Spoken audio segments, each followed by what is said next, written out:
Good morning. I am pleased to call to order the meeting of the Cuyahoga County Administrative Rules Board. For the benefit of those watching this electronically, we are meeting in Committee Room B on the fourth floor of the County Administration Building at 2079 East 9th Street in Cleveland, Ohio. Notice of this particular meeting was provided to the public by the board's clerk, Audrey Buckholz, on or before July 11. Thank you, Clerk Buckholz, for that. So, Clerk Buckholz, would you please call the roll for this meeting? Rick Maniloff, Present. Awatif Assad, Present. Walter Parfiowitz, Here. Nora Hurley, Gregory Huth is not present today, so we will mark that in the minutes. And we have a quorum. So Clerk Buckholz circulated the minutes of our March 21 and June 13 meetings to the members of this board on July 23rd. Is there a motion to approve said minutes? Is there a second? Second. Any discussion on those minutes? Hearing none, those in favor signify by saying aye. Aye. Those opposed? The ayes have it. Next, are there any individuals who would like to comment on the two substantive items on the agenda? I see Ray in the audience, but I do not see anyone else.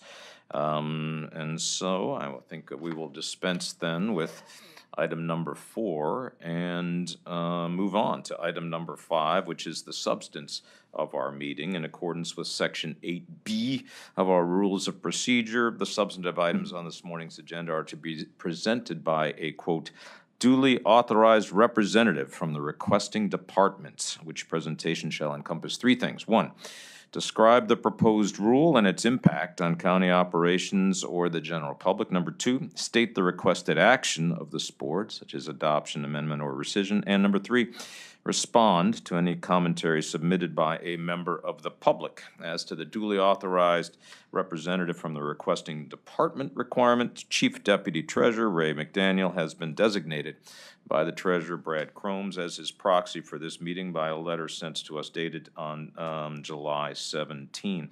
As to public commentary, before we proceed with the presentations on the items on today's agenda, I would ask both Mr. McDaniel and the clerk whether any written commentary on the agenda items was delivered by the deadline of 10:30 a.m. today. Was there any to your knowledge? None was received by the clerk. None was submitted by the Treasurer's Department. Okay.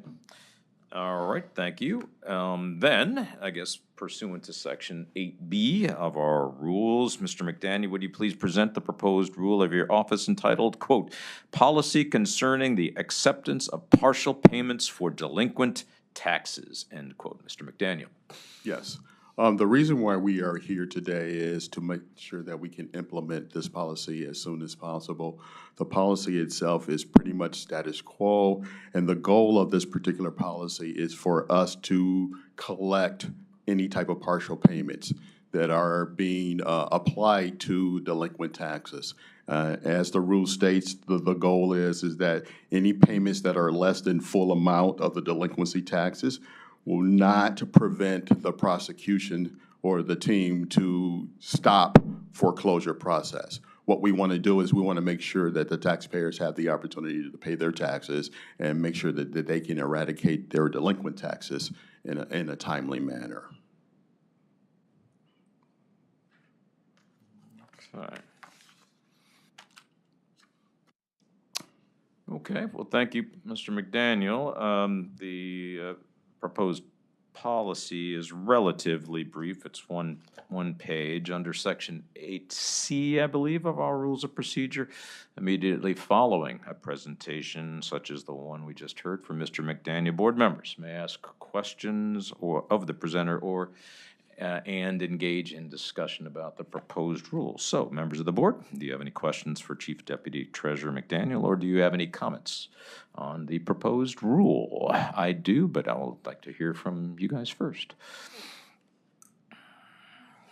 No questions, just I think the policy is well-written, and that you can continue to make partial payments in the order in which they will be applied to delinquency. So I think it's pretty succinct. Thank you.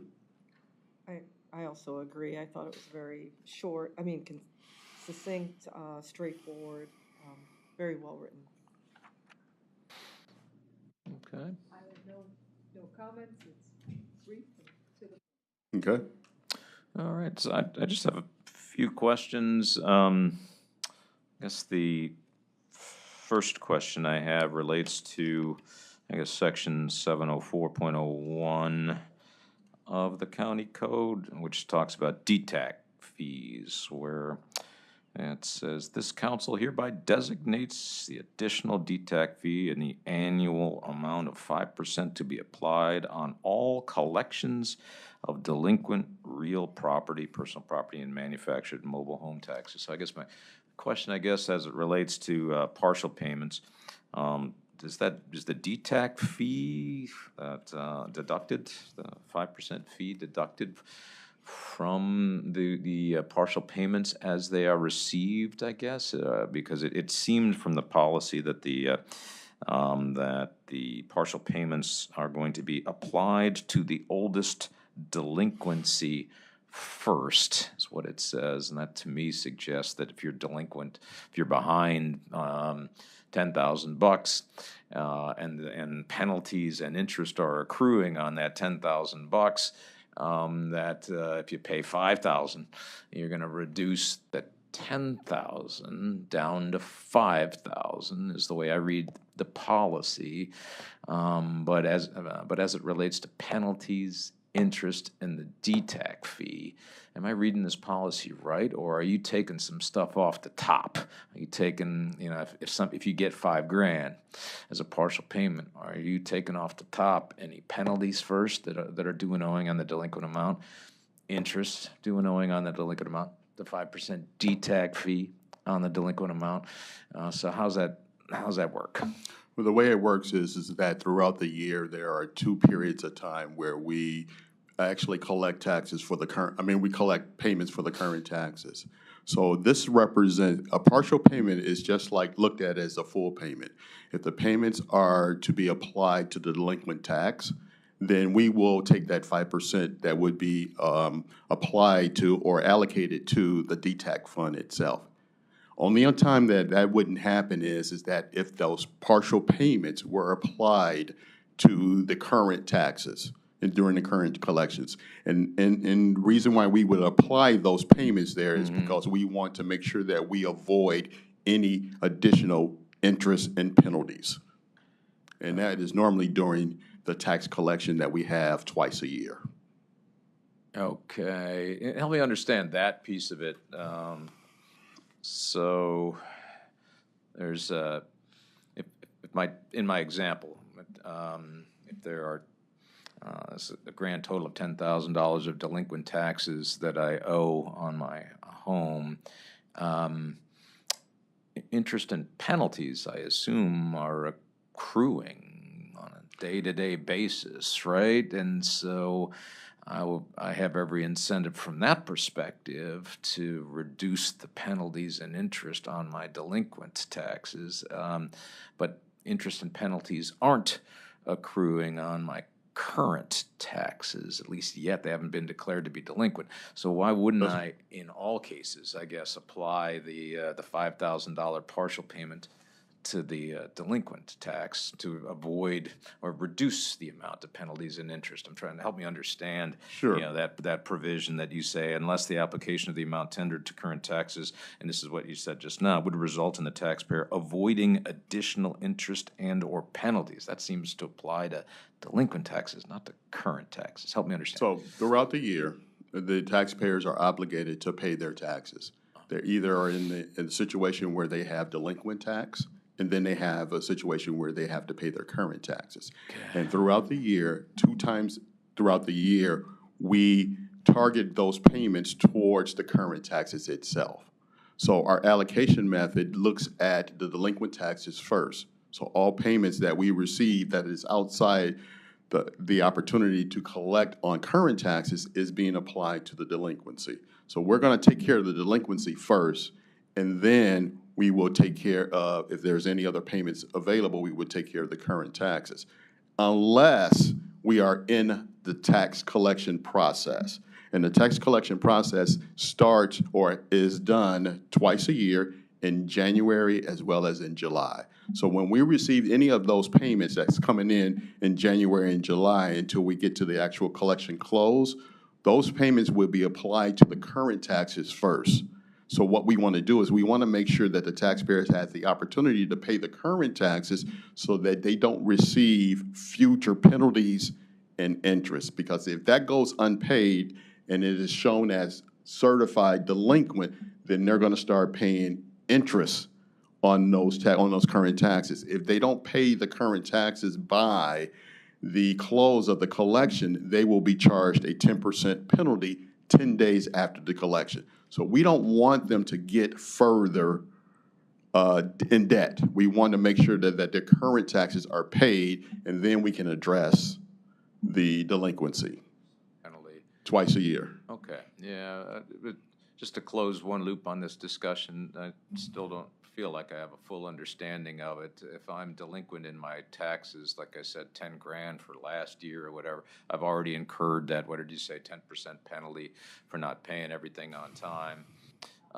So aren't additional penalties and interest accruing on that $10,000 that I owe you? So at day-by-day basis? The additional interest will be charged to that delinquency, yes, twice a year. Depends on when we charge the interest. We normally charge 12% interest throughout the full year. 12% So we interest, charge 9% because we apply the interest on certified delinquent funds in September, and then we charge an additional 3% on certified delinquent funds in December for a total of 12%. But keep in mind, when we're in the current tax year, we don't charge interest on those current tax year amounts because they are not certified delinquent. Now, when it comes to those unpaid taxes for the current year, we do charge a penalty.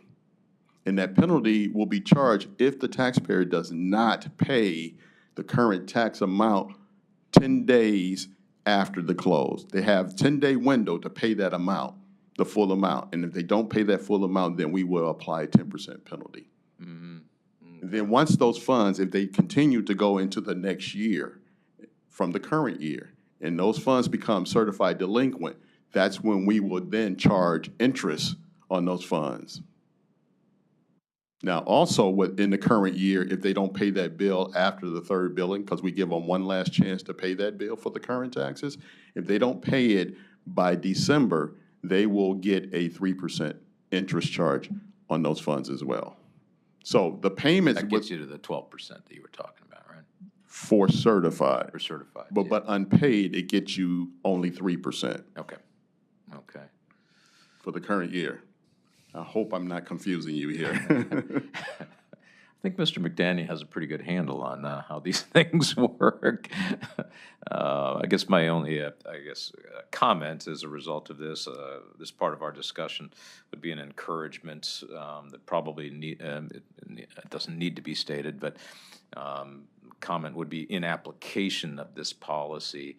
I would encourage the treasurer's office to apply the partial payments in such manner as to most benefit the taxpayer. Right. Whatever that means, whether that means, applying it to current taxes to avoid a 10% penalty or whatnot, or whether it means, applying it to other delinquent taxes to avoid a continual interest rate at 9/12%. Whatever the case may be, it's a mathematical issue, I think, but whatever is in the best interest of the taxpayer, that would be my encouragement. It's nothing about the wording of the rule. I think it's kind of how you apply it. Right. I think to summarize that, the way we would apply it is the fact that 10 months out of the year, any partial payments that we receive would be applied to the delinquent tax. Okay? 2 months out of the year, during that period of time where we're within the collection period for the current taxes, those partial payments would be applied to the current taxes. Got it. Because we want to pay the current taxes first when we're in collections. When we're outside of collection, we want to pay the delinquency first. Yeah. And Got so it. that's how we would apply the partial payments. That's clear. But just to make sure I'm clear on the DTAC fee, so any partial payment of a certified delinquent is going to have 5%. We'll have the 5%, yes. Removed off the top. Yeah, absolutely. Okay, got it. All right. That really helps. Anybody else have any follow-up questions? Like I said, I don't think any of this part of the discussion affects the wording of the rule, just kind of gives me at least a better understanding of how this rule is to be applied. So thank you for that. So let's see, I guess then at this point in our proceedings, I'd like to remind the board members of our standard of review under County Code Section 11302G, which is to determine, quote, number one, whether the requesting entity, in this case the treasurer's office, has the authority to adopt, amend, or rescind the rule. And number two, whether the proposed rule conflicts with the county code, end quote. That's our standard of review. So before we move on, Chief Deputy Treasurer McDaniel, would you please explain for the record why it's important that this board suspend its two-reading rule as it relates to the proposed partial payment policy, please? With the policy being pretty much status quo at this point in time, the reason why we're requesting that the readings be suspended is because we want to implement this policy as soon as possible for the taxpayers' benefit. Very well. I will now entertain a motion to suspend the aforesaid two-reading rule. Is there a second? Second. Thank you. Is there any discussion on suspension of the two-reading rule? Hearing none, all in favor signify by saying aye. Aye. Any opposed? The ayes have it. Clerk, please have the record reflect that all four members of the board in attendance voted in the affirmative to suspend the two-reading rule. So now calling the main question, is there now a motion to adopt the proposed partial payment policy? Thank you, Nora. Second, is there a second? Second? Latif has seconded the motion. Is there any discussion on the motion to adopt the proposed partial payment policy as presented? Any further discussion? Hearing none, calling the vote. Those in favor signify by saying aye. Aye. Those opposed? The ayes have it. Clerk, please have the record reflect that all four members of the board in attendance voted in the affirmative to adopt the rule entitled, quote, Policy Concerning the Acceptance of Partial Payments for Delinquent Taxes as presented by Chief Deputy Treasurer McDaniel. So at this point, I would ask the Chief Deputy Treasurer to proceed with his presentation on the next item of our agenda, namely consideration of a proposed policy entitled, quote, Policy for Expenses Related to Undeliverable Tax Bills Against Delinquent Vacant Lands, end quote. Mr. McDaniel, please proceed. Yes. Our goal here with this particular policy is to make sure that we, the treasurer office, are obligated to send out a bill to taxpayers.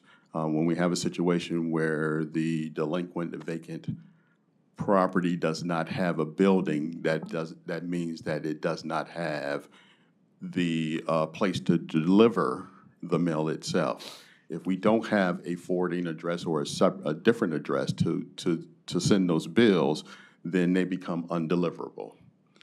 And we want to make sure that the taxpayer is fully aware of their taxes that is owed on those vacant lots, et cetera. And we want to have a policy in place that would help them to get the opportunity to see their bills when we have a situation where the bill is undeliverable.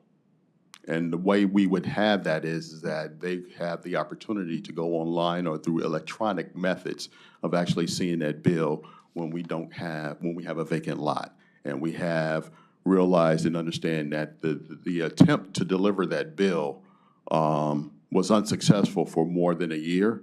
Then we're looking at ways to make sure that we can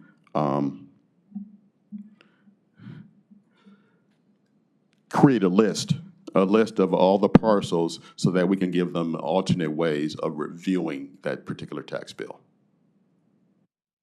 Okay, and I'm sorry. Is that, I was jumping into my questions. I should ask if that concludes your presentation on the. And as before, like the first, we want to try to suspend this, the reading of this so that we can implement this rule as quickly as possible for the taxpayers' benefit. All right, thank you. Thank you for that presentation, Mr. McDaniel.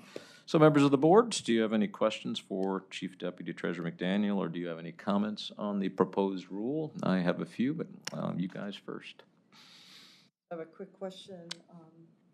Has there been other counties who have implemented something similar to this? I'm not familiar with other counties doing what they do for their list itself, but I'm pretty sure that they have the same problem that we have with regards to that. I think that's a great suggestion. Probably, there's a good possibility that Treasurer Cromes have talked to his colleagues with regards to how to handle these particular situations, but as of now, I'm not aware of those conversations. And it would probably be a good thing for me to talk to other deputy treasurers as well to see how they handle those things. So that's something that I can take into consideration. Great, thank you. Mm-hmm. Walter? My only comment is the last line on the last page. The county will not provide them with the physical tax bill. I think that that's our responsibility to provide tax bills. So I think that we should just change the language there to reflect something that states once you provide us with a correct address or a current address, then we'll provide you with the tax bill. Something to that effect. This seems to be awfully punitive or negative. Right. And also what we're doing is that we are providing them a tax bill. We just provide them in a different way. Okay. The way we can provide them a tax bill is we can show them one that's electronic. Okay. So, that's fine. yes, I'll make sure we look into making those changes.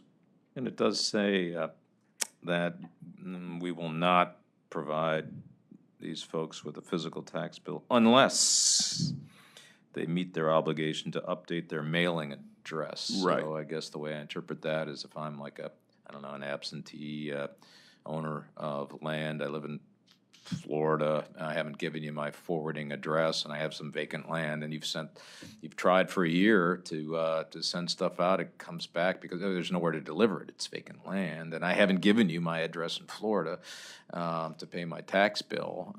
It's on me, but once I do update my mailing address, then what this policy says is you're going to send me a physical tax bill is the way you put it, right? That's how that would work. Right? Yep, the official bill that is a hard copy or the original bill, paper bill, we will send that to them. Once I update my address Right. with you guys, on file with you guys. Exactly. This just addressed the fact that we can't send them a paper bill because we don't have an address to send it to them. But what we can do is we can show you an electronic bill so that you are fully aware of what your taxes are.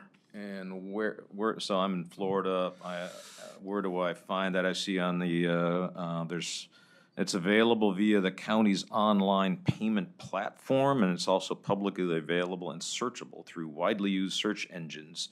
So I assume it's somewhere on the website I could go to find out whether I owe anything and what my tax bill looks like. Yeah, there's various ways to see that. You can see that in My Place, which Okay. is a replica of the tax bill itself. You can also see that if you want to pay by credit card or other means, electronic means, ACH, you can see that with our vendor Point and Pay.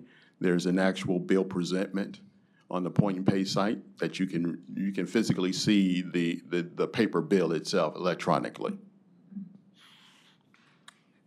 So I didn't see any conflicts with the county code. That's one of our obligations as the ARB. I did take a look at the Ohio Revised Code 323.13A1.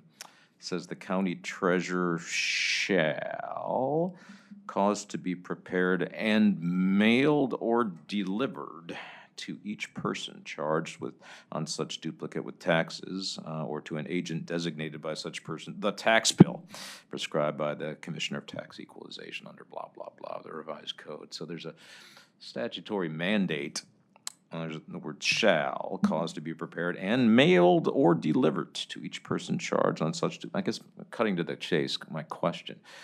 Now I'm in Florida. I haven't given you my updated address. You try to mail stuff to me, and it gets bounced back. It's vacant land. There's no mailbox to send it to. You tried. At some point you stop trying, and then you put it online. Do I have any claim down in Florida that once you stopped sending me a tax bill, like let's say that you stopped sending me a tax bill, I don't know, do you have obligations to send notice of delinquent tax bills? I assume that that's the case, right? Yes. Yeah. So after a year of bounce backs on current taxes, you just stop sending them, and it's a vacant land. It bounces back. But now you have a statutory obligation to send me delinquent tax bills, and you don't. You put them online. Do I have it would be a weird claim, but do I have a claim that you haven't met your statutory obligation, therefore I don't owe any interest and penalties on delinquent taxes because you didn't meet the statutory burden of sending me something?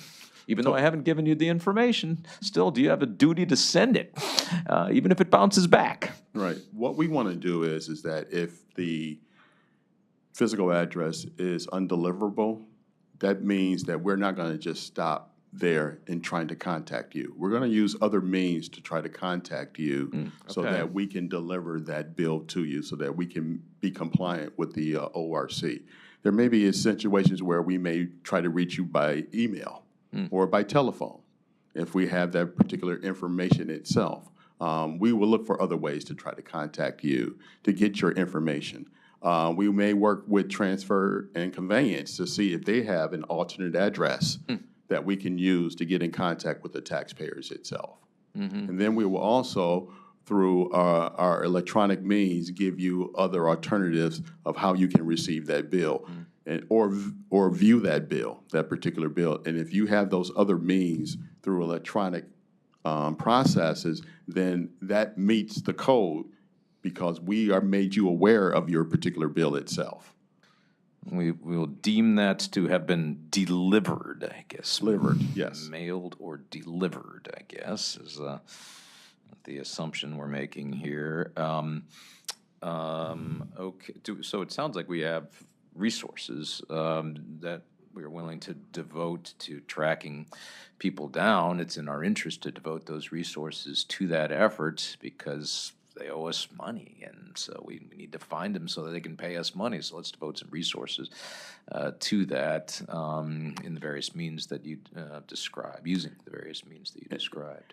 And also to add, that is one of the reasons why the Treasury's office or the Treasurer's office established a research team to very Oh, well do okay. that information, to do that research, to do that finding of contact information, or making sure that the addresses that we have are valid, that the information is accurate, and et cetera. Is that a So we- recent thing that you guys? That's have a recent thing that we have developed within our department itself, is to focus on the undeliverable bills or the return bills that we receive, because we want to make sure that we try to mitigate that as much as possible.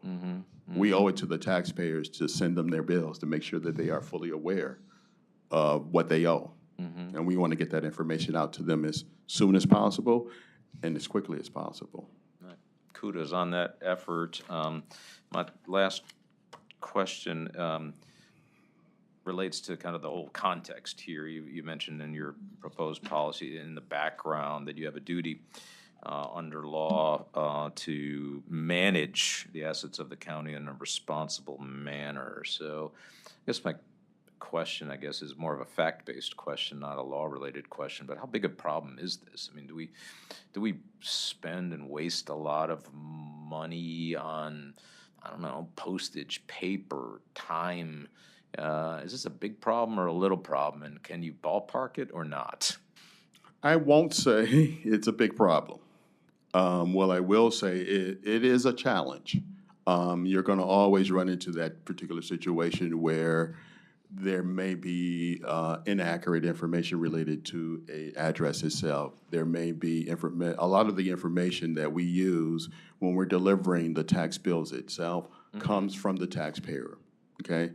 And the way we look at this is that we always go with the mailing address to send out the bills. If we don't have a mailing address, then we will use what Transfer and Conveyance has as the property address information. So we want to make sure that we have an opportunity to talk with the taxpayers, communicate with the taxpayers, to make sure that that address is accurate, the mailing address is accurate, so that we can deliver the bills to them itself. But you do run into challenges when that happens. You may have someone that may transpose a number or information when they fill out the forms itself, or when they're adding the information itself. But what we try to do is that we try to make sure that the information is as accurate as possible, and that's why we ask the taxpayers, when they're giving us their mailing addresses, to provide that information to us in writing, so that we can have the right information. The other things that we do, just in case the taxpayer may make an inadvertent mistake in providing us that address in writing, is that we have a process with the vendor, the print vendor, to make sure we go through the system, to look at the system and make sure that the addresses that are listed on there are in a correspondence with the zip code, so that we can deliver the mail also as well. Excellent. Glad you're here to answer these questions. You have such a great handle on process and the substance of the proposed policy. Any other comments, questions, thoughts to share? Atif? I'm sure you said you have this research team. I'm sure they do, but I'm just going to ask a question to confirm. Does your team document its efforts in writing, their efforts to contact the taxpayer in this instance? Yes. The efforts that you delineated. Yes, we do have documentations to show what we've done to try to mitigate this issue or problem, yes. Very good.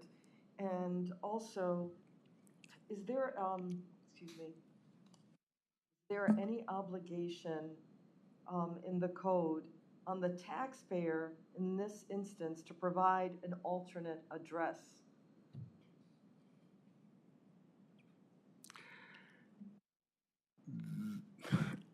I'm not, I can't recall. What I would have to do is look at the code again to make sure that that is there. But the thing is that if we have an address, if we have a mailing address and we have the property address, those things are sufficient for us to deliver the mail itself. The problem is that if that information is inaccurate, what are our steps to make sure that we get the right address? So we met our obligations with regards to sending the information out or the bills out, because we do have an address on file. Right. Does but- that really answer your question? Well, I'm talking about, okay, there's a vacant lot, there's a taxpayer, right? I mean, and the address is not good. They haven't provided an alternate address because, you know, the tax bill can't be delivered there. Is there an obligation on the taxpayer to provide, you know, the county, a good address, an alternate address? If I can jump in, I think there is. I was just thumbing through section 323.13C. If you're scoring at home, it says a change in the mailing address. And then it goes on, electronic mail address. There's a whole section on electronic mail addresses and stuff like that. I'm sure you're all over that, or telephone number. But that gets back to the beginning of that. A change in the mailing address, ... of any tax bill shall be made in writing to the county treasurer. Shall be made in writing to the county treasurer. I think that answers your questions, the statutory That would be the shall. obligation. An obligation On the taxpayer side. to update any change in the mailing address. So I think that's clear. Yeah. Thank you. Mm-hmm. Okay, very well then. Thank you, Mr. McDaniel. I will now entertain a motion to suspend the two-reading rule with respect to this policy. Thank you, Nora. Undeliverable tax against delinquent vacant. All right, a motion to suspend the two-reading rule has been made by Nora. Is there a second to that? Second. Watif has seconded the motion. All in favor of the motion to suspend the rule signify by saying aye. Aye. Those opposed? The ayes have it. Clerk, please have the record reflect that all four members of the board in attendance voted in the affirmative to suspend the two-reading rule. Now calling the main question, is there a motion to adopt the proposed vacant land bills policy? I move to adopt said policy. Thank you, Watif. Is there a second? Second. Walter has seconded it. Is there any further discussion? Hearing none, I'll call the question. Those in favor of the motion to adopt the proposed rule signify by saying aye. Aye. Those opposed? Ayes have it. Clerk, please have the record reflect that all four members of the board in attendance voted in the affirmative to adopt the rule entitled, quote, "Policy for Expenses Related to Undeliverable Tax Bills Against Delinquent Vacant Lands," end quote, as presented by Chief Deputy Treasurer McDaniel. All right, thank you. And now I guess we can move on to the next item on the agenda, which is miscellaneous business. Is there any miscellaneous business to be discussed? Thank you, Mr. McDaniel, for your time and expertise. Appreciate it. Any other miscellaneous business? All right. The last item on our agenda is anyone who would like to make any comments on matters unrelated to the agenda, but